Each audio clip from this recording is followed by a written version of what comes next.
Welcome to Week 14 NFL Recap. Okay. You're probably wondering, why am I by myself?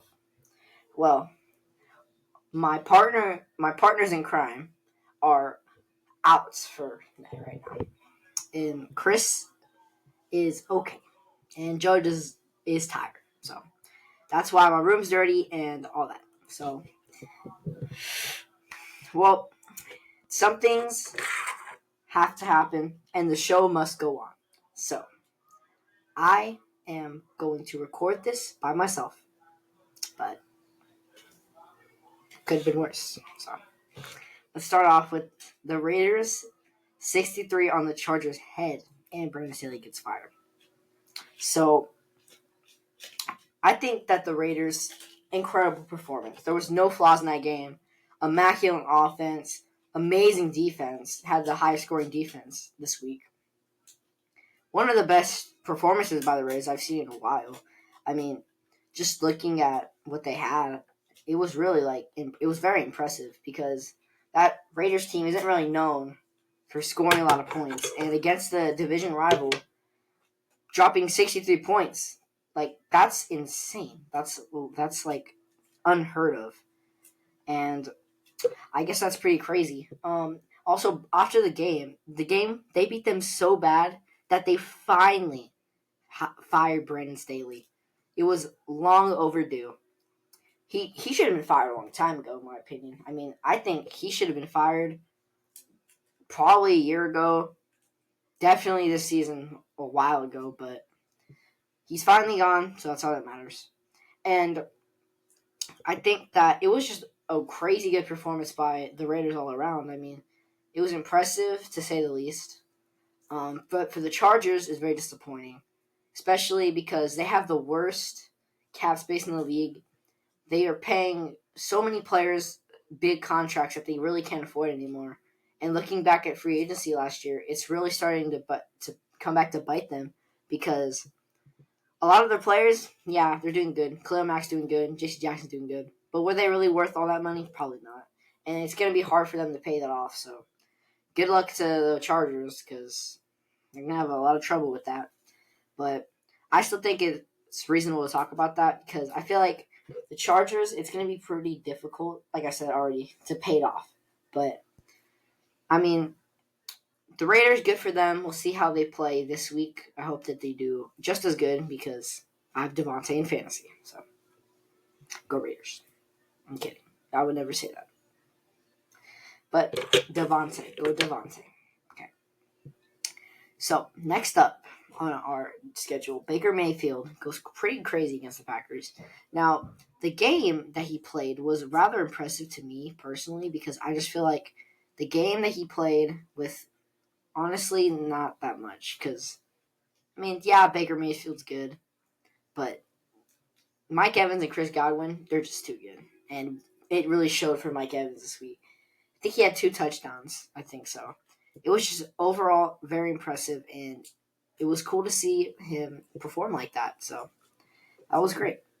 And, I mean, Green Bay is just like, wow. I mean, at this point, I guess Jordan Love is good. I don't know if he's a Hall of Famer, like a lot of people were saying. But I do think that it's a step in the right direction for the Packers and for the Bucs, especially the Bucs, because showing out their offensive power, I think that they'll be good in the offseason. I think they'll focus on their defense and their O-line. But whatever happens can happen. And so we'll see how that goes once the season's over. But because if I'm being honest, they probably won't. They will make the playoffs, but it'll be an easy first-round exit. I mean, there's not really much they can do, honestly, because they have the easiest division in football. So I feel like it'll be an undisputed, easy playoff berth for them. But for the Packers, I think it's interesting to see the Packers and how they've been doing lately because it's honestly been pretty impressive. However, they're probably not going to make the playoffs, and even if they do, like I said, same thing with the Bucs, easier first round exit, I think. Although for the Packers, I would think they'd make it farther. If either of those two teams were to win the playoffs, I think it'd be either one of them. So I think that's pretty great, good. But Jordan Love has looked amazing, and he's looked like a quarterback that they can realistically rely on. And he might actually be a franchise QB. He didn't look like it the first few years, but I think now that Rodgers is gone, he's really showing his potential. So good on him. Good on him. But yeah, that's about all I have to say about the Packers and that game. Next up, we finally have something that's of value. The Panthers finally getting another win. And although it was like the worst game I've ever watched, they still won, so that was cool. Um, Also, another thing that's interesting is the fact that the Panthers tickets were $4. That's insane. And I don't know if any of you guys watched the clip, because if you watch the clip of like when he's taking the game-winning field goal, there's like no fans in front of it. Like there are so many empty seats. Like if you don't know what I'm talking about, you should just search up Panthers game-winning field goal, and you'll look at the back. There's like nobody there, and that's saying a lot because like I said, tickets were $4. Four. That's insane. That's like the price of a Costco pizza right now, and people still decide not to go. Even people who live in Carolina, which is pretty impressive because usually the cost isn't more of the tickets, more of the travel. But yeah, so I found that interesting. But for the Panthers, I mean, this doesn't really mean anything. And it's really disappointing too because after the first round pick they got last year, it's just not looking good. Bryce Young, he has potential, but it's not looking good. Which I don't necessarily think it's his fault. I think it's a combination of weak weapons and not a lot for him to work with. He doesn't have a good O-line. Terrible defense, terrible O-line, terrible receiving core. Like if Adam Thielen, he's the only thing holding that team together right now. Like he's literally like carrying the entire Panthers team on his back. But I think that's pretty kind of sad. Not only that, but they don't have their first overall pick because obviously last year they gave that to the Bears, which is looking like a pretty bad decision. Because yeah, the Bears, and I'll talk about the Bears later and how this benefits the Bears and how everything's going for them later. But for the Panthers, I mean, it's just looked terrible. Like you don't have high draft picks to speak for a two. Like in my opinion, it's probably going to be a 2-win season, and you don't even get a high draft pick. Like that's honestly sad. Like if I'm a Panthers fan, I don't support bandwagoning, but I'd switch teams. I'm kidding, I wouldn't. But that's still pretty sad to think about that there are Panthers fans in this world that have to deal with the Panthers organization. But yeah, I mean, Panthers are the Panthers. Not really much to say about them, so we're just gonna move on. Now, it's time to talk about the thing that my dad has been talking about for literally, I'm not even joking, like 4 days. He still can't get over it. The Bears game. Okay. Now, I'm sure a lot of you were watching. I'm sure a lot of you guys saw the ending. Okay, I don't even think I need to say it. End of the game. Throw a Hail Mary. Falls right into Darnell Mooney's hands, and he drops it. Very sad, very disappointing, especially for my dad because he told me because my dad was working while it happened, and he was on the cash register, and he was all sad because they dropped it. It was really sad to hear my dad because he was really sad too because that really should have been caught. I think it was probably harder to drop that and have it picked off than to just catch it. But, you know, I guess football is an easy sport, but that's not something that he should be dropping. But for the Bears, I mean, I think this is good. This is a very good sign for the Bears. Although it didn't result in a win, I do think that it's a good thing. I know that sounds interesting to say, but I think that them losing their next few games is going to be probably beneficial because they already have the number one overall pick. Like, no matter what happens the rest of the season, they have the number one overall pick. They'll be fine.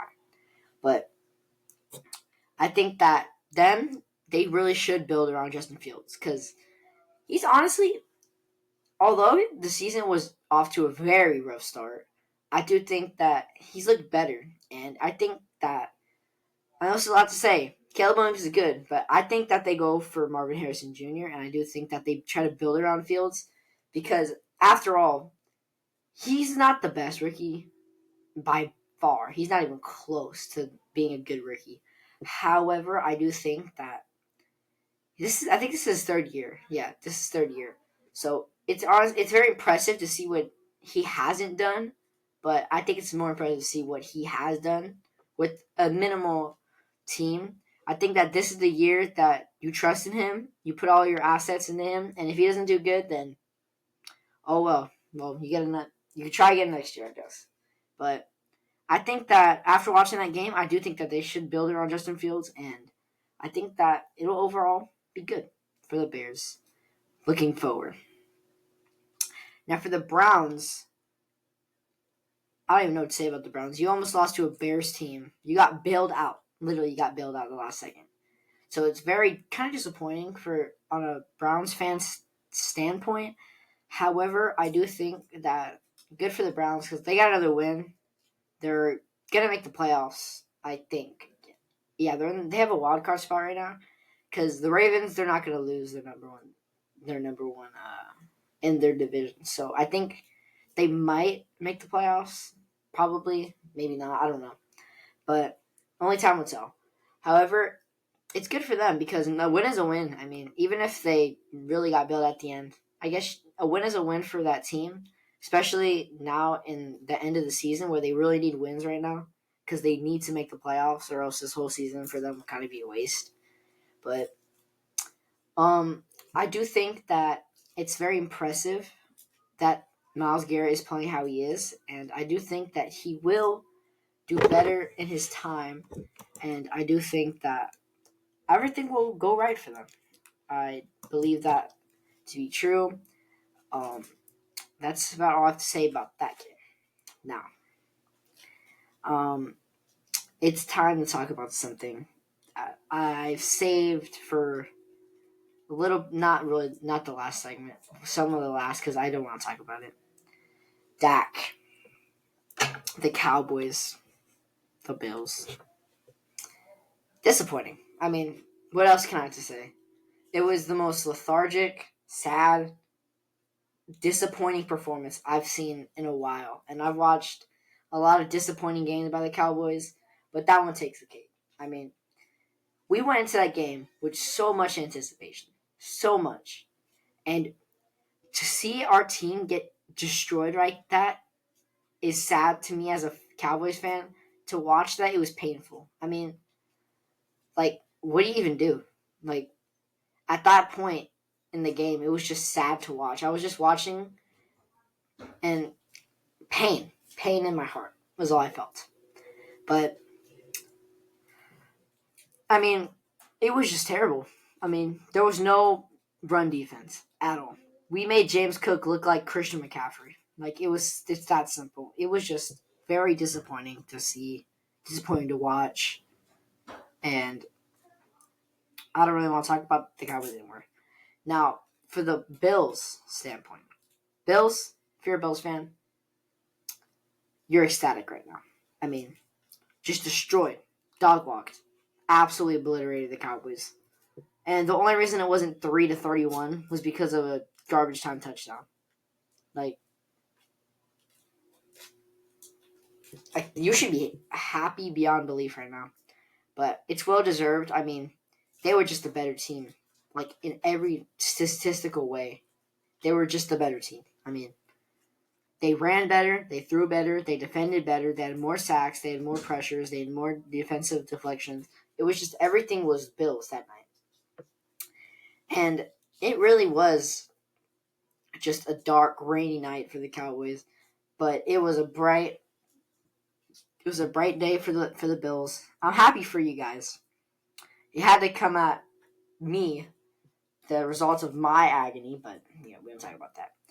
But I mean, it was just disappointing beyond belief. It was sad. I mean, yeah, there's not really much else to say. It was just disappointing.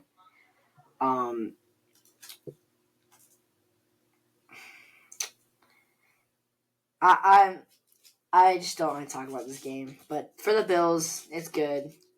Hats up to you. James Cook looks like an amazing running back right now, and I think that he'll be good for the next season. I don't know how he'll do next season, but we'll have to see.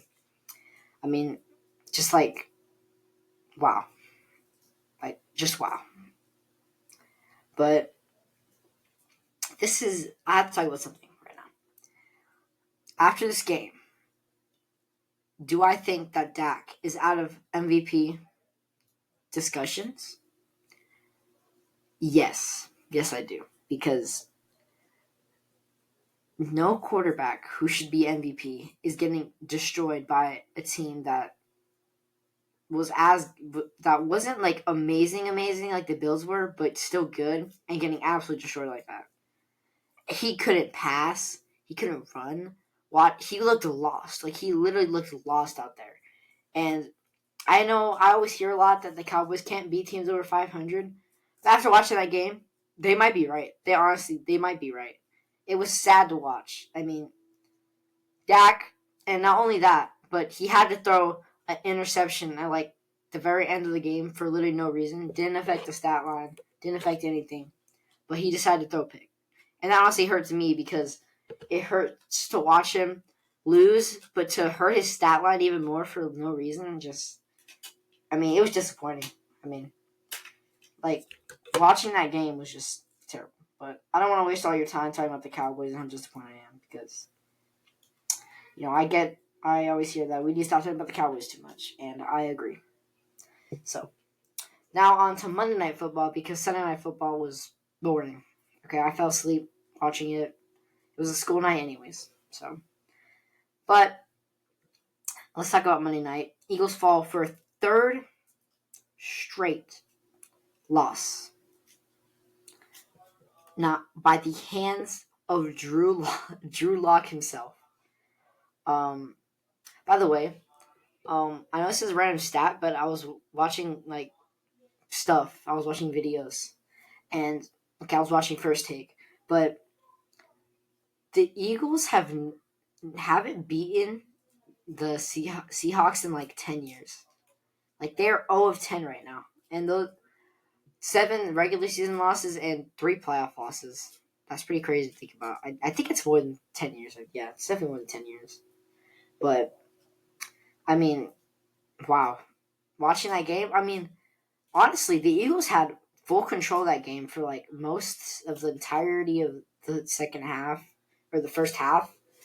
The Seahawks just couldn't handle the Eagles until the second half, where they scored, and they scored again. And it was very impressive to watch because, the Seahawks, if you're a Seahawks fan, you almost beat the Cowboys, I think like 2 weeks ago. The Niners are just good, so don't worry about that. And then coming on with Drew Lock as your quarterback and beating the Eagles, one of the best teams in the NFC, that's impressive. That's something that you should be proud of. And I'm proud of you Seahawks for helping us because, as I already talked about, the Cowboys got destroyed. And to see the Eagles lose too, so we still lead the division, thank you. Thank you, Seahawks fans. I appreciate you. Drew Lock, okay. I saw that he was starting, and it's funny because when I saw Drew Lock was starting, I immediately thought, oh, this game's over. The Eagles lost. The Eagles won. But I guess not. That ending was just crazy. And I was actually preparing for a school presentation I had, and I was sitting there reading it, and I look up, and he throws like a bomb to JSN, and he caught it. He caught it, man. It was impressive. And I was happy watching it. But that pick at the end with Jalen Hurts, what were you doing there? Like, why would you? I don't know. But let's talk about what this means for the Eagles. For the Eagles, it's kind of disappointing because not only is that the team that the Cowboys beat, which you never want to lose to a team that your rival beat, especially like that. But, what do you even do at this point?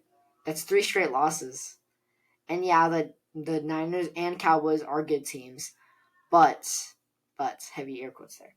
That still that's not an excuse. Like, even, like, if the Cowboys lose the next 4 games, which they probably will, or the next 3 or 2 or something like that, because the season's almost over, and the Cowboys schedule is hard, but no more Cowboys, okay?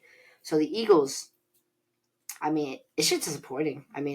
Jalen Hurts throwing a really dumb interception at the end of the game. Like, just very disappointing and sad. But the Eagles, what what do you even do if you're an Eagles fan? Like, if this proves anything to me, it's that the Eagles are really the teams who can't beat anybody above 500. So I think that come playoff time, I think that last year was their only chance. Like, I think last year was the only chance to ever win the Super Bowl. They're not getting another chance, and they're not going to make it back. Even if they do make it back, they're not winning. But, I mean, it's sad for the Eagles. However, for the Seahawks, this is good because if you're a Seahawks fan, I mean, very impressive win. It's good on you, but, I mean, you don't really gain anything from this because you're probably not going to make the playoffs. But I do think it is kind of fun to. It was a fun game to watch. I guess it does get you some bragging rights, but so I think that this is the end of this recap. I'm sorry that my partners in crime aren't here today. However, we'll try to get predictions out tomorrow. We might have our team back together. However, if I show up tomorrow and it's just me again, then don't be surprised. Okay. Have a good day. Signing off. Goodbye.